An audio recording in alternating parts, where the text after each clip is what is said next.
The Battle of Drang comprised two main engagements, centered on two helicopter landing zones, or LZs. The first known as LZ Xray, followed by LZ Albany, farther north in the Drang Valley.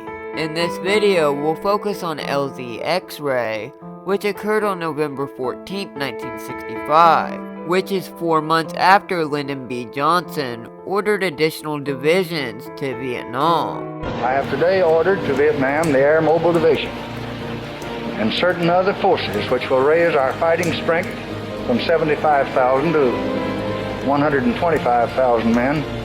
The parties involved, of course, is the US military, and then our allies, which is the Army of the Republic of Vietnam, or ARVN for short, and then we have our enemies, which is the PAVN, or the People's Army of Vietnam, which is the armed wing of the Communist Party ruling Vietnam.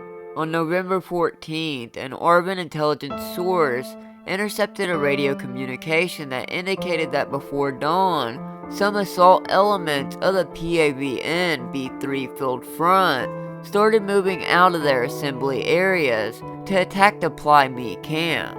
At 10:48, the first troops of the 1st Battalion, 7th Cavalry, arrived at LZ Xray with members of B Company touching down after about 30 minutes of bombardment via artillery, aerial rockets, and airstrikes.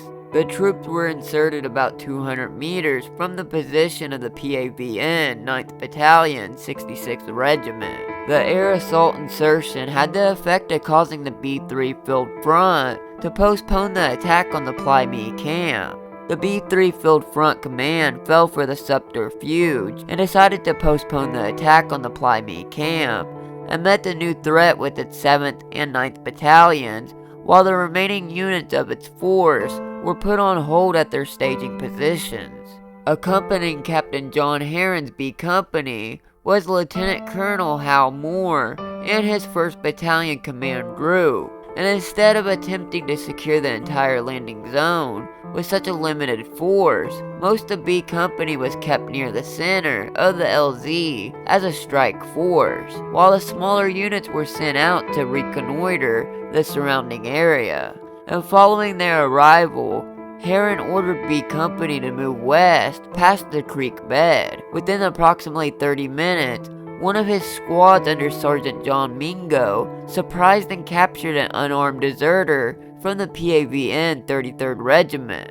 The prisoner revealed that there were 3 PAVN battalions on the Chompong Mountain, an estimated 1,600 troops compared to fewer than 200 American soldiers on the ground at that point. At 11:20, the second lift from the 1st Battalion arrived, with the rest of B Company and 1 platoon of Captain Tony Nandle's A Company. Then 50 minutes later, the 3rd lift arrived, consisting of the other 2 platoons of A Company. A Company took up position to the rear and left flank of B Company along the Dry Creek bed, and to the west and to the south facing perpendicular down the creek bed.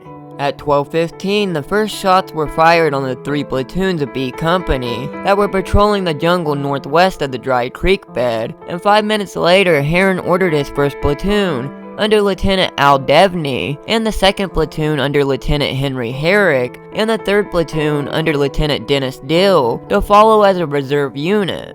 Lieutenant Devney's 1st platoon led approximately 100 yards west of the creek bed, with Herrick's 2nd platoon to his rear and right flank. And just before 1300 hours, Devney's 1st platoon was heavily assaulted on both flanks by the PAVN, taking casualties and becoming pinned down in the process. It was around this point that Herrick radioed in that his 2nd platoon were taking fire from their right flank, and that he was pursuing a squad of PAVN in that direction. Knowles then called Kennard to report that the 1st Battalion 7th Cavalry had engaged the enemy and requested an additional battalion, the 2nd Battalion 5th Cavalry, to counter the PAVN 7th and 9th Battalions. While in pursuit of the PAVN on his right flank, Herrick's 2nd Platoon B Company was quickly spread out over a space of around 50 meters and became separated from the rest of the 1-7 by approximately 100 meters. Soon Herrick radioed in to ask whether he should enter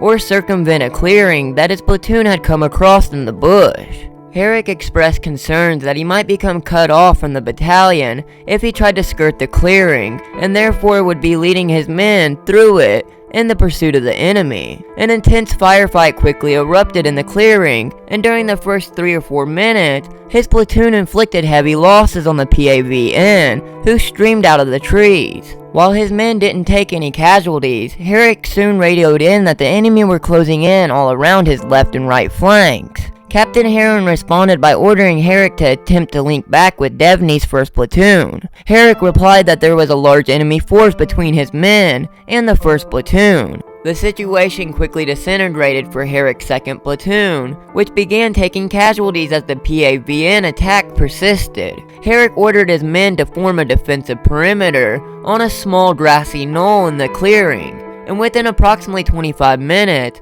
5 men of 2nd Platoon were killed, including Herrick, who, before dying, radioed Heron to report that he was hit and was passing command over to Sergeant Carl Palmer, and then he ordered the signal's codes to be destroyed and artillery support to be called in. 2nd Platoon was technically under the command of Sergeant First Class Mac McHenry, but he was positioned elsewhere on the perimeter. Sergeants Palmer and Robert Stokes were also dead, leaving Sergeant Ernie Savage, 3rd Squad leader, to assume by virtue of being close to the radio, and proceeded to call in repeated artillery support around the 2nd Platoon's position, and by this point 8 men of the platoon had been killed, with 13 wounded. Under Savage's leadership, and with the extraordinary care of the 2nd Platoon's medic, Charlie Lewis, the platoon held the knoll for the duration of the battle at Xray. Specialist Galen Bungum, 2nd Platoon B Company, later said of the stand at the knoll, "We gathered up all the full magazines we could find and stacked them up in front of us. There was no way we could dig a foxhole.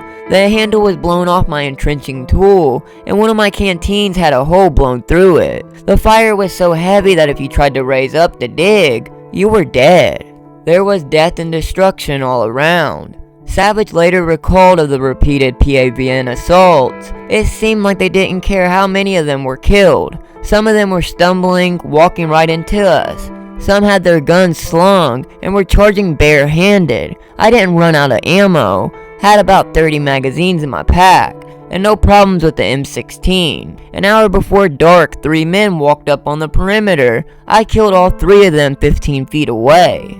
With 2nd Platoon B Company cut off and surrounded, the rest of the 1-7 fought to maintain a perimeter, and at 13:32, C Company under Captain Bob Edwards arrived, taking up positions along the south and southwest facing the mountain. Then around 13:45, through his operations officer, Captain Matt Dillon, flying above the battlefield, Moore called in airstrikes, artillery, and aerial rocket artillery on the mountain to prevent the North Vietnamese from advancing on the battalion's position.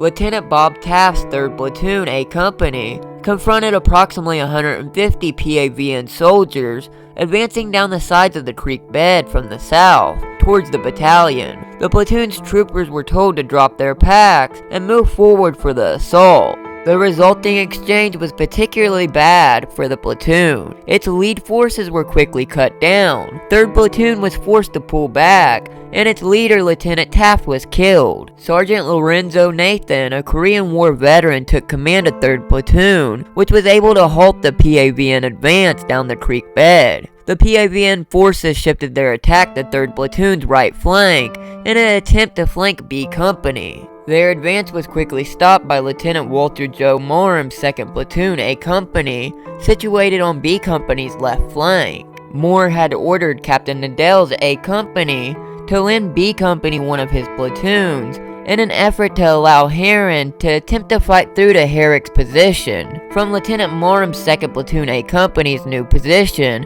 his men killed some 80 PAVN troops with close-range machine gun, rifle, and grenade assault.